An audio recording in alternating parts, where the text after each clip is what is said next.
या मालिकेच्या आजच्या जबरदस्त भागामध्ये प्रेक्षकांनो फायनली रागिणीचा कार्यक्रम तर झालेला आहे। पण हा कार्यक्रम सहजासहजी झालेलाच नाहीये। यासाठी अनेक गोष्टींचे उलगडे झालेत।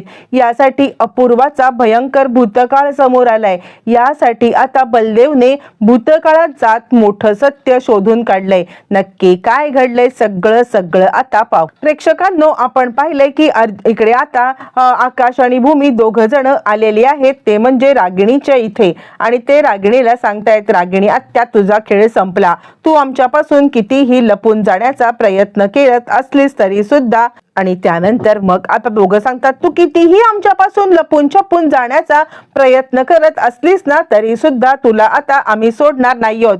तुझा खेळ संपलाय रागिणी आत्या, असं म्हणत ते आता चिडलेत आणि तिच्या अंगावरती आतमध्ये धावून चाललेत। रागिणीला हेच पाहिजे प्रेक्षकांनो, बघा हा, म्हणजे रागिणीनेच त्या माणसाला तिकडे पाठवलेलं आहे। रागिणीनेच त्या माणसाला पाठवलंय आणि त्याला आता सांगायला सांगितलेलं असतं, तो बोर्ड ह्या लोकांना दाखव। हा बोर्ड ह्या लोकांनी बघितला की ते इथपर्यंत येतील आणि मग त्यांना किडनॅप करून आतमध्ये ठेवायचा रागिणीचा प्लॅन आहे आणि त्यानंतर त्यांना मारण्याचा प्लॅन आहे आणि तिने तेच केलेलं आहे। हे दोघं जण आत आलेत। यांना असं वाटतंय की आपण रागिणीला ट्रॅप केलंय, पण त्यांना माहित नाहीये की रागिणीनेच त्यांना ट्रॅप करून टाकलेलं आहे। आणि त्यानंतर ते दोघं जण आतमध्ये आलेत। दोघं जण आत आल्यावरती रागिणी आता एक एक पाऊल मागे सरकते, जेणेकरून हे दोघं जण पुढच्या दिशेने आता आपल्या साईडला येतील। आणि त्यानंतर तसंच घडतं, ते दोघं जण आत आलेले आहेत। ज्या वेळेला ते दोघं जण आत आलेत आणि त्याच वेळेला दोघांना पाहून आता रागिणी हसायला लागल्यावरती आकाश म्हणतोय, हसण्याची काहीच गरज नाहीये, काय झालंय हसण्यासारखं? यावरती ती सांगते, मूर्खांनो, तुम्ही माझ्या जाळ्यामध्ये अडकलेले आहात। काय सगळं हे चाललंय ते तुम्हाला आत्ता समजेल असं म्हटलं, आणि आता तुम्ही माझ्या ट्रॅप मध्ये अडकलात। यावरती तो म्हणतो, म्हणजे काय तुला बोलायचंय? यावरती ती लगेच सांगायला लागते, मूर्खांनो, तुम्हाला इथपर्यंत आणण्यासाठीच मी हे सगळं केलंय आणि तुम्हाला काय वाटतंय की तुम्ही मला अडकवताय? इथे आता तुम्हाला लॉक करून ठेवणार, माझी माणसं येऊन तुमचा काम तमाम करणार। असं म्हणत रागिणीने आता इकडे या दोघांना लॉक केले आणि तिकडून ती बाहेर गेले। आकाश भूमीला काहीच कळायला मार्ग नाहीये की या सगळ्यामध्ये आपण कसे काय अडकलो या सगळ्यामध्ये। आणि नाही, हे सगळं खूपच भयंकर झालंय। पण इथे एक महत्वाची गोष्ट प्रेक्षकांनो अशी नमूद करायची आहे की या सगळ्यामध्ये या दोघांच्याकडे जो जोगतिणीने म्हणा किंवा जो देवी आईने प्रत्यक्ष म्हणा जो मोबाईल दिलेला आहे, तो मोबाईल या दोघांच्याकडे राहिलेला आहे। कारण रागिणीला एवढा अंदाज नाही आला की यांच्याकडे कोणता मोबाईल असू शकतो आणि त्यामुळे ती थोडीशी गाफील राहिले आणि यांना मोबाईल सकटच ठेवून ती तिकडून निघून गेलेली आहे। ज्या वेळेला यांना मोबाईल सकट ठेवून ती निघून जाते, तोपर्यंत आपण पाहिलंय की बलदेव इकडे आलेला आहे आणि बलदेव तिचा पाठलाग करतोय की का अपूर्वाने सगळे प्रॉपर्टीचे पेपर आता तिच्या नावावरती करून घेतले असेल। प्रॉपर्टीसाठी हप्पापणारी तर अपूर्वा नाहीये। मग काय घडलंय हे त्याला काहीच कळायला मार्ग नाहीये आणि याच कारणासाठी तो आता तिचा पाठलाग करतोय। ज्या वेळेला तो तिचा पाठलाग करतोय आणि त्याच वेळेला मग आता अपूर्वाच्या गाडीमधून एक फोटो पडलाय खाली, तो फोटो खाली आलाय। ज्या वेळेला तो फोटो खाली आलेला आहे आणि त्याच वेळेला त्याने तो फोटो उचलून पाहिलाय, तो फोटो आता अपूर्वाच्या आई वडिलांचा आहे आणि त्याच वेळेला त्याच्या समोर अनेक सत्यांचे उलगडे होताना आता दिसणार आहेत। अपूर्वा तिकडे येते, त्यानंतर तो त्या फोटोचा फोटो काढतो आणि तिकडून निघून गेलेला आहे। अपूर्वा आल्यावरती तो तर निघून जातोय, पण इकडे प्रेक्षकांनो त्याला आता सत्याचा उलगडा होण्यासाठी अजिबात वेळ लागणार नाहीये की हे सगळं काय नाटक आहे। तो फोटोचा फोटो घेऊन आता आकाश भूमीला भेटण्यासाठी प्रयत्न करणार आहे।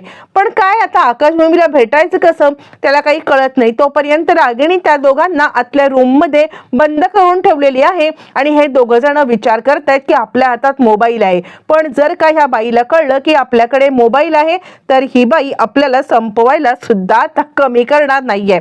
म्हणून आता या बाईच्या विरोधात अगदी उघडपणे आपण जायचं नाहीये असा ते विचार करतायत। तोपर्यंत अंदाज घेतायत की ही बाई काय करण्याचा प्रयत्न करते किंवा ही बाई आपल्या विरुद्ध काय कारस्थान करते। पण त्याच वेळेला रागिणी आपल्या माणसांना कॉल करते आणि ताबडतोब या रूम मध्ये या दोघांना मी बंद करून करून ठेवलेला आहे, तुम्ही या आणि या दोघांना मारून टाका असं कळवते. पौर्णिमाला पण ती कॉल करते. हे दोघं जण आतून सगळं ऐकतायत प्रेक्षकांनो की रागिणीचं काय चाललंय किंवा ही हे सगळं काय करतेय, हे सगळं ते दोघं जण आतून ऐकतायत. बरं, आता आतून ऐकत असताना अचानकपणे त्यांच्या लक्षात आले की आपण ताबडतोब बलदेवला कॉल करूया आणि बलदेवला कॉल करून आता इकडे आपण त्याला बोलवून घेऊया. प्रेक्षकांनो, रागिणी एकदम गाफील आहे. तिला असं वाटते की आपण सगळं योग्य पद्धतीने केलेलं आहे आणि आपल्याला आता कुणीच अडकवायला नाहीये आणि त्यामुळे ती आता निश्चिंतपणे राहते. इकडे तोपर्यंत अपूर्वाचं सत्य समजलेलं आहे, ते म्हणजे आपल्या बलदेवला सत्य समजल्या कारणाने बलदेव आता आलेला आहे आणि बलदेव इकडे विचार करतोय, नाही काहीतरी गडबड आहे, अपूर्वा या ट्रॅप मध्ये अडकत चाललेली आहे. तो अपूर्वाला मेसेज करतो की मला तुझं सगळं सत्य समजलंय आणि तुझ्या बाबतीत खूप मोठा गोंधळ झालेला आहे. इकडे तोपर्यंत मग आता लगेचच भूमी कॉल करते. भूमी आणि आकाश कॉल करतात, ते म्हणजे बलदेवला कॉल करून ते दोघं जण सांगतात की रागिणी आत्याने आम्हाला पकडलेलं आहे. त्यावरती बलदेव म्हणतो, मी तुम्हाला एक गोष्ट सांगू का, अपूर्वा का तुमच्या विरोधात आहे, तर मी तुला एक फोटो पाठवतोय बघ याच नंबरवरती. या नंबरवरती जो काही फोटो पाठवलाय ना त्या नंबरचं तू आता नीट बघून घे. हा फोटो आहे ना अपूर्वाच्या आई वडिलांचा आहे. काय नक्की तुमच्यामध्ये भांडण आहे, तिच्या आई वडिलांचं काय झालं यावरती तो म्हणतो, नाही आकाश त्याला सांगतोय की आमचं काही भांडण नाहीये, हे भांडण रागिणी आत्याचं होतं. म्हणजे खरं सांगायचं तर आता रागिणी आत्याने हा सगळा ट्रॅप रचलेला होता. यावरती मग तो म्हणतो, म्हणजे काय, मला नाही कळलं. यावरती ती सांगते की बलदेव आणि म्हणजे खरं तर अभिजित आणि आता रागिणी आत्या यांचा हा ट्रॅप आहे. मला त्यावरती बलदेव म्हणतो, अच्छा, मग मला तर असं वाटतंय ना की काहीतरी गडबड आहे, अपूर्वाचा गैरसमज झालाय आणि म्हणून ती हे सगळं करतीये. एक काम करतो, मी तिचा गैरसमज दूर करतो, म्हणजे ती तुमच्या बाजूने कायमची होईल आणि तुम्हाला मदत करायला नक्कीच पुढे सरसावेल. असं म्हटल्यावर तो आता अपूर्वाला बोलवतो. तो आता तिला सांगतोय की हे बघ, तुझा खूप मोठा गैरसमज झालाय, तो गैरसमज दूर करायला मी आलोय. यावरती ती म्हणते, कुणीही माझा गैरसमज दूर करण्याची गरज नाहीये, तू माझा पाठलाग करत होतास ना. यावरती तो म्हणतो, आणि तू काय करत होतीस, तू प्रॉपर्टी नावावरती करून घेतलीस, तू आकाशभूमीला मुद्दाम अडकवत आहेस, हे सगळं मला कळलंय आणि त्यामुळे मी तुला जे काही सांगतोय ना ते निमूटपणे ऐक. तू जे काही मनामध्ये घेतलेलं आहेस ते पूर्णपणे खोटांडा आहे, ते पूर्णपणे खोटं आहे. तू स्वतःच्याच मनाची आता इकडे समजूत करून घेतलेली आहेस की आकाश आणि भूमी या दोघांनी तुझ्या बाबतीत हे सगळं रचलेलं आहे. यावरती ती म्हणते, मग खोटं आहे का हे, माझ्या आई वडिलांना ते म्हणतो, नाही, हे सगळं केलेलं आहे रागिणी आणि अभिजित या दोघांनी. तुला कळत नाहीये की तू यांच्या ट्रॅप मध्ये अडकतेस. असं म्हटल्यावरती आता इकडे सगळे मागचे रेकॉर्ड काढल्यावरती तिला खरंच कळलंय की हे कारस्थान अभिजित आणि आता रागिणी यांनी केलेलं आहे आणि ती थोडीशी गडबडलेली आहे.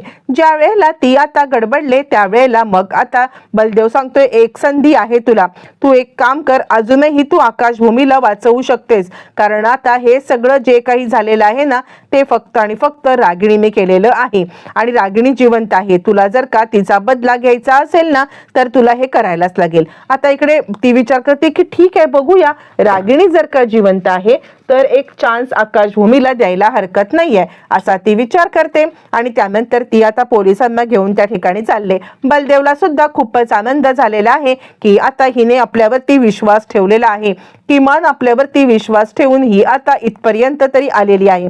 फायनली आता इकडे पकडण्यासाठी ज्या वेळेला हे दोघं जण आलेत, पोलिसांचा फौजफाटा घेऊन आता हे लोक निघालेत आणि आकाशभूमी ज्या ठिकाणी आहेत त्या ठिकाणी हे निघालेले आहेत. ज्या वेळेला आकाशभूमीच्या ठिकाणी हे आता जायला निघालेले आहेत तोपर्यंत अभिजित तिकडे येतो, रागिणीला मागून पकडतो. तिकडून आता पोलीस आलेत आणि लगेचच अभिजित सांगतो, या रूम मध्ये ते दोघं बंद आहेत. रागिणीला समजले म्हणजे आता सगळं भांड फुटलेलं आहे, या दोघांनी इथपर्यंत खबरबात पोहोचवलेली आहे आणि तोपर्यंत अपूर्वा पोलिसांना घेऊन येते. भूमी आकाशला सोडवते आणि त्यानंतर भूमी आकाश सांगतात, हीच ती बाई, हीच रागिणी पटवर्धन आणि रागिणी पटवर्धन हे आम्हाला जर का अडकवण्यात आले तर रागिणी पटवर्धन तर जिवंत आहे, मग आम्हाला इथे अडकवून ठेवण्याचं कामच काय? आम्हाला इथून सोडावलाच पाहिजे किंवा आम्ही निर्दोष आहोत. फायनली सत्याचा उलगडा झालेला आहे आणि सत्याचा उलगडा होत आता रागिणी अडकली गेलेली आहे.